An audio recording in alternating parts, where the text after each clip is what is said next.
जय हिंद दोस्तों, नमस्कार। स्वागत है आपका सिलेक्शन गुरुजी ऑनलाइन के ऑफिशियल यूट्यूब चैनल पर।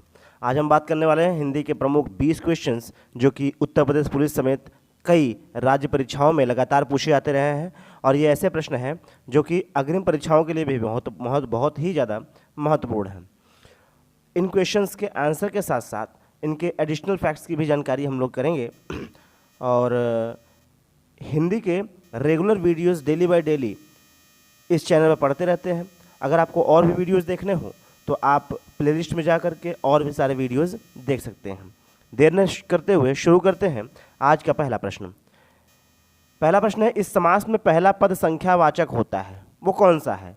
अव्ययी भाव, द्विगु समास, द्वंद्व समास या कर्मधारय समास? आपको 3 सेकंड मिलता है आंसर करने के लिए, इसके बाद मैं बताता हूं।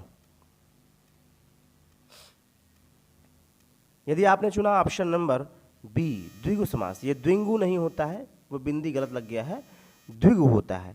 तो द्विगु समास का मतलब क्या होता है?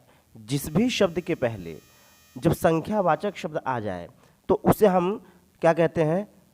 द्विगु समास कहते हैं। जैसे मैंने कहा त्रिफला, त्रिभुज, पंचभुज, चौराहा, ठीक है। तो ये सारे के सारे किसके अंतर्गत आएंगे? द्विगु समास के अंतर्गत आएंगे।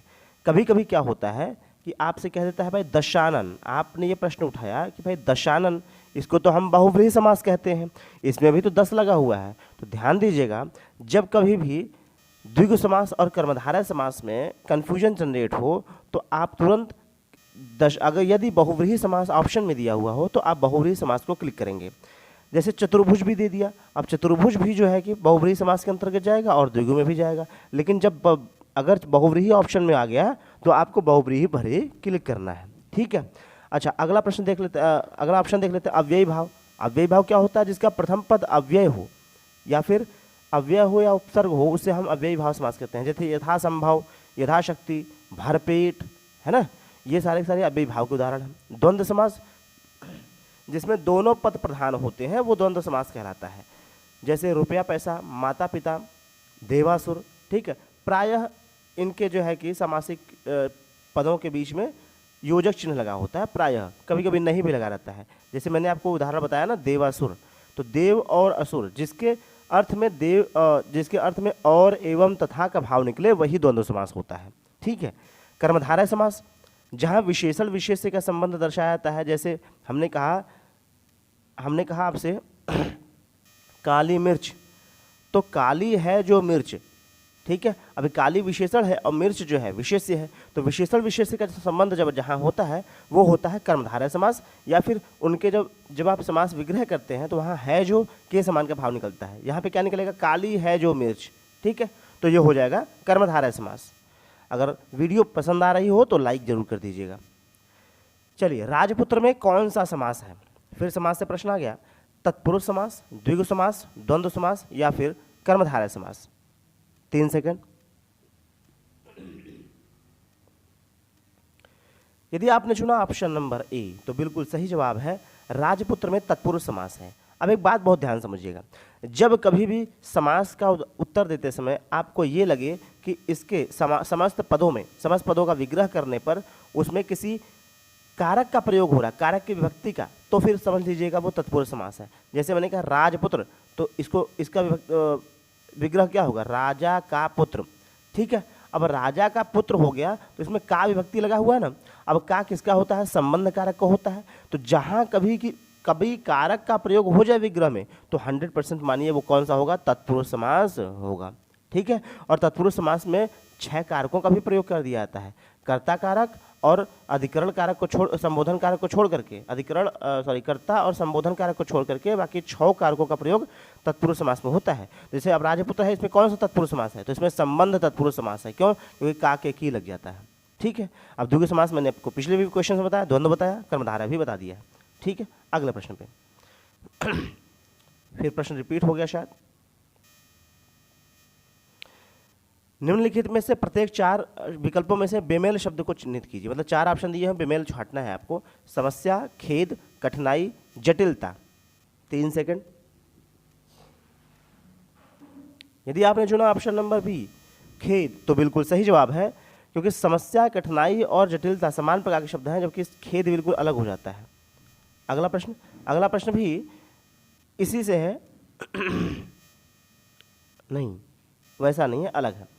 जिस समास का पूर्व पद प्रधान हो उसे कौन सा समास कहते हैं?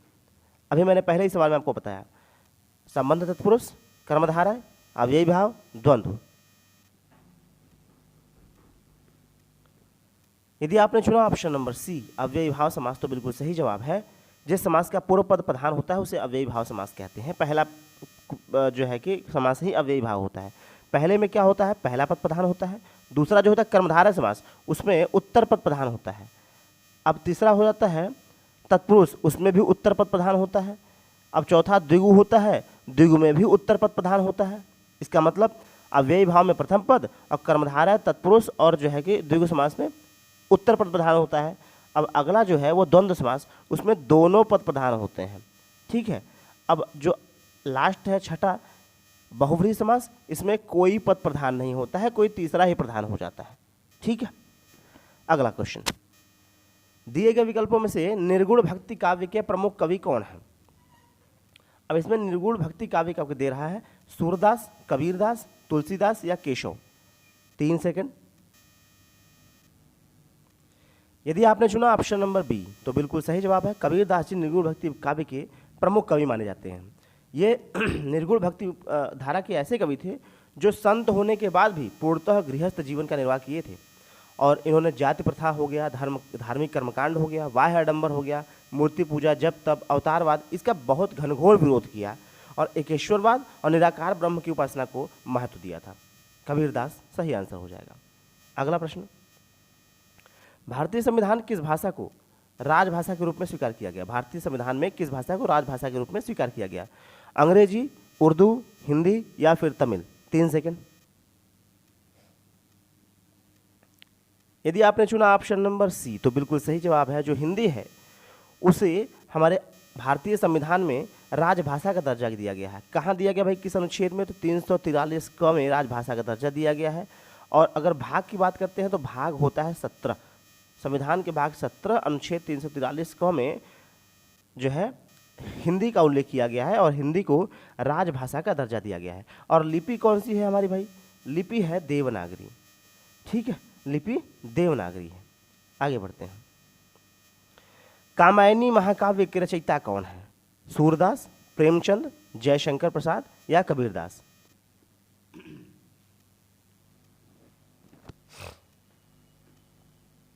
यदि आपने चुना ऑप्शन नंबर सी तो बिल्कुल सही जवाब है। कामायनी महाकाव्य के रचयिता हैं जयशंकर प्रसाद। इन्होंने कामायनी लिखी थी। अब जो है इनके द्वारा रचित और भी तमाम काव्य हैं, जैसे चित्राधार हो गया, कानन कुसुम, झरना, आंसू, लहर, प्रेम पथिक, ये सारे के सारे जयशंकर प्रसाद जी द्वारा रचित हैं। ठीक है। अब एक प्रश्न ऑप्शन दिया है कबीरदास। अब कबीरदास जो थे उनका जो है कि जो संग्रह है, काव्य संग्रह है, उनका काव्य संग्रह है बीजक में। किसमें? बीजक। ये प्रश्न बहुत पूछता है। अच्छा, कभी कभी जन्मस्थान भी पूछ देता है कि जयशंकर प्रसाद का जन्मस्थान कहाँ है, तो आप बताएंगे वाराणसी में। कहाँ है? वाराणसी। और ना केवल जयशंकर प्रसाद बल्कि कबीरदास और प्रेमचंद का भी वाराणसी में ही। सूरदास का अन्यत्र है, वो है मथुरा। सूरदास का जन्मस्थली कहाँ है? मथुरा है। अगला प्रश्न, पृथ्वीराज रासो किस काल की रचना है? आदिकाल, रीतिकाल, भक्तिकाल या फिर आधुनिक काल? 3 सेकंड।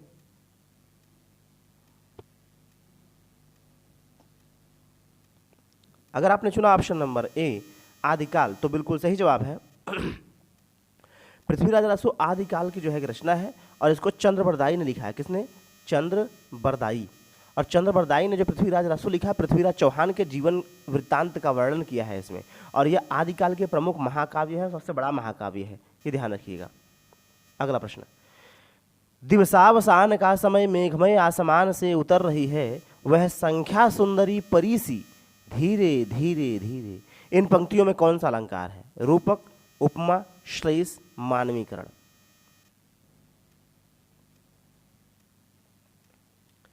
यदि आपने चुना ऑप्शन नंबर डी मानवीकरण तो बिल्कुल सही जवाब है। यहां पे ध्यान दीजिएगा, जिस पंक्ति में निर्जीव वस्तु का वर्णन सजीव की तरह किया जाए या निर्जीव वस्तु का मानवीकरण कर दिया जाए तो वहां पे मानवीकरण अलंकार हो जाता है। ठीक है।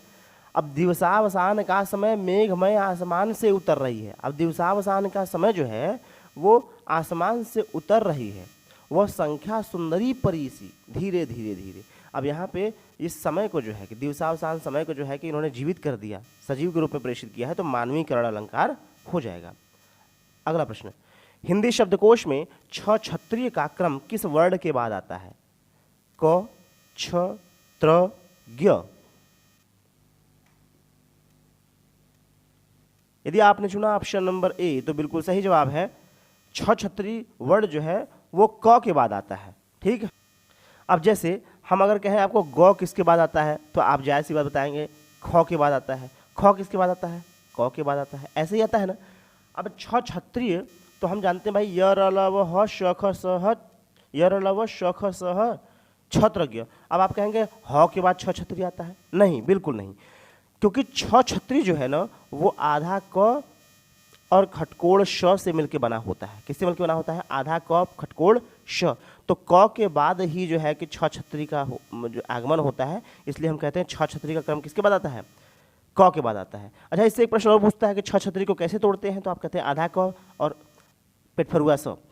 ज्ञ बहुत इंपॉर्टेंट है, ज्ञ बहुत पूछते हैं। तो ज्ञ का वर्ण विच्छेद क्या होता है? आधा ज और ञ, आधा ज और ञ से ज्ञ बनता है। इस बात का ध्यान रखेंगे।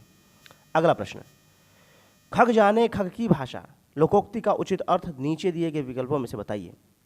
पक्षियों की तरह बोलना, पक्षियों की भाषा न जानना, पक्षी अपनी भाषा स्वयं समझते हैं, या समान प्रवृत्ति वाले लोग एक दूसरे को सराहते हैं। 3 सेकंड।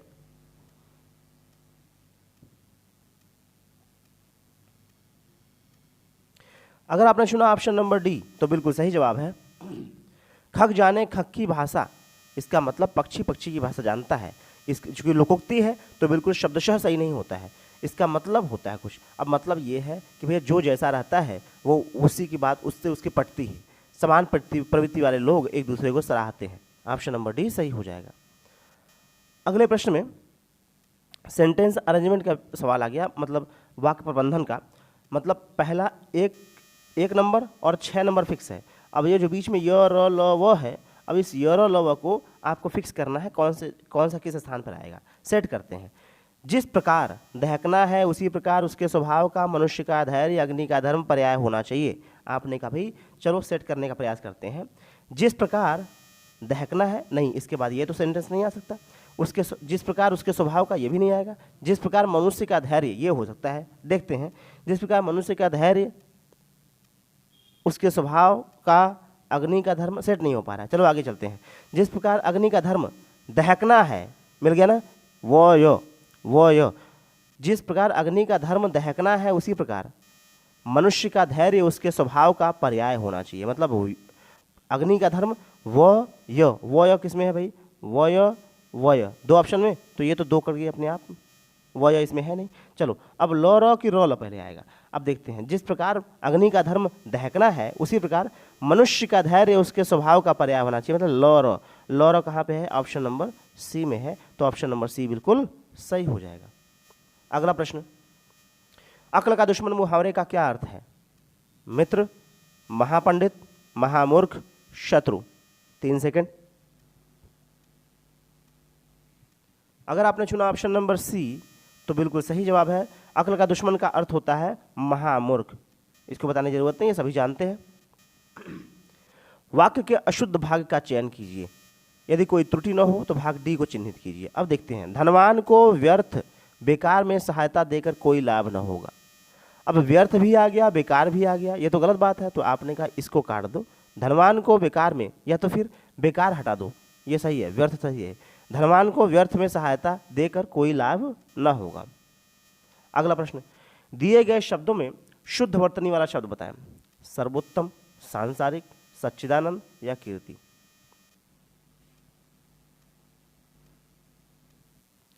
अगर आपने चुना ऑप्शन नंबर सी सच्चिदानंद तो बिल्कुल सही है। सच्चिदानंद ही केवल सही लिखा है। अब देखते हैं बाकी सबका शुद्ध क्या होगा भाई। तो पहला है सर्वोत्तम, तो इसमें सर्वोत्तम में डबल त रहेगा, एक आधा त एक पूरा त। ठीक, अब इस सांसारिक नहीं होता है, सांसारिक होता है, सांसारिक। ठीक है, तो ये हो जाएगा। अब कीर्ति में छोटी की मात्रा रहेगा तो पे, और कीर्ति हो जाएगा। ठीक है, ये तीनों शुद्ध है। चलिए आगे, उपसर्ग का प्रयोग कहाँ होता है? शब्द के आदि में, शब्द के मध्य में, शब्द के अंत में, या इनमें से कोई नहीं। यदि आपने चुना ऑप्शन नंबर ए तो बिल्कुल सही जवाब है। मैं आपको बार बार बताते रहता हूं कि भाई ये उपसर्ग है, शब्द है, ये कोई शब्द है, शब्द के पहले जो शब्दांश जुड़ जाता है उसे हम उपसर्ग कहते हैं। पहले का मतलब आदि में, शुरुआत में, और जब अंत में जुड़ता है तो उसे हम प्रत्यय कहते हैं। ठीक है, तो इस प्रश्न का उत्तर हो जाएगा कि शब्द के आदि में जो जुड़ता है दैट इज कॉल्ड उपसर्ग। अगला प्रश्न कह रहा है मिठास शब्द में किस प्रत्यय का प्रयोग हुआ। देखिए अभी उपसर्ग से सवाल था, अब प्रत्यय से आ गया। मिठास में किस प्रत्यय का प्रयोग हुआ है? मीठा, ठास, आस, प्यास। अगर आपने चुना ऑप्शन नंबर सी तो बिल्कुल सही जवाब है। मिठास शब्द में अब मीठा मूल शब्द होता है, उसमें आस जोड़ दिया गया, आस जोड़ने पर यह मिठास हो गया। ठीक है, अच्छा अब जब चूंकि प्रत्यय की बात हो रही है, प्रत्यय के बारे में ये जान लीजिएगा कि प्रत्यय होते हैं दो प्रकार के। कितने प्रकार के? दो प्रकार के होते हैं। और कौन कौन से होते हैं? एक होते हैं तद्धित और एक होते हैं कृदंत। कृदंत क्या होते हैं? जब क्रिया में कोई प्रत्यय लग जाता है, क्रिया में, क्रिया शब्द में कोई प्रत्यय लगता है तो वो कृदंत प्रत्यय होता है, और बाकी अन्य कहीं भी लगता है तो उसे हम तद्धित प्रत्यय कहते हैं। क्या कहते हैं? तद्धित प्रत्यय। ठीक है, अगला प्रश्न, सत्याग्रह का संधि विच्छेद क्या है? सत्याधन ग्रह, सत्यधन आग्रह, सत्यधन ग्रह, या सत्यधन आग्रह?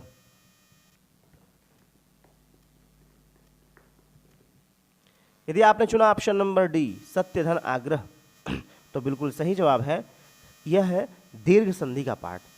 सत्य में अ लगा हुआ है, आग्रह में आ शुरुआत शब्द, तो सत्य धन आग्रह, अधन आ बराबर आ हो जाता है, उसका दीर्घ हो जाता है।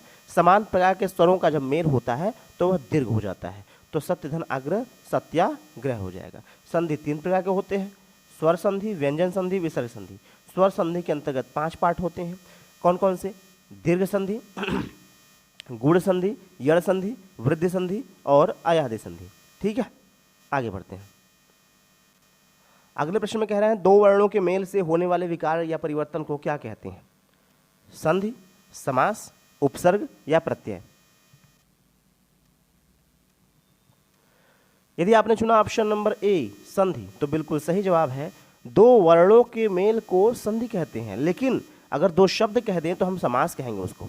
ठीक है, तो इसलिए ध्यान दीजिएगा, दो वर्णों का मेल अगर है तो वो संधि है, और दो शब्दों का मेल है तो समास हो जाता है। ठीक है, उपसर्ग अभी हमने आपको समझाया कि शब्द के पहले जो लगता है उसे उपसर्ग कहते हैं, और शब्द के बाद जो लगता है उसे क्या कहते हैं?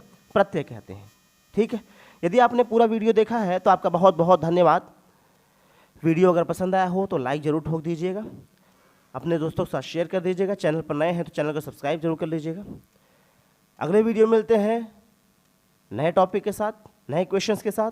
तब तक के लिए जय हिंद, जय भारत।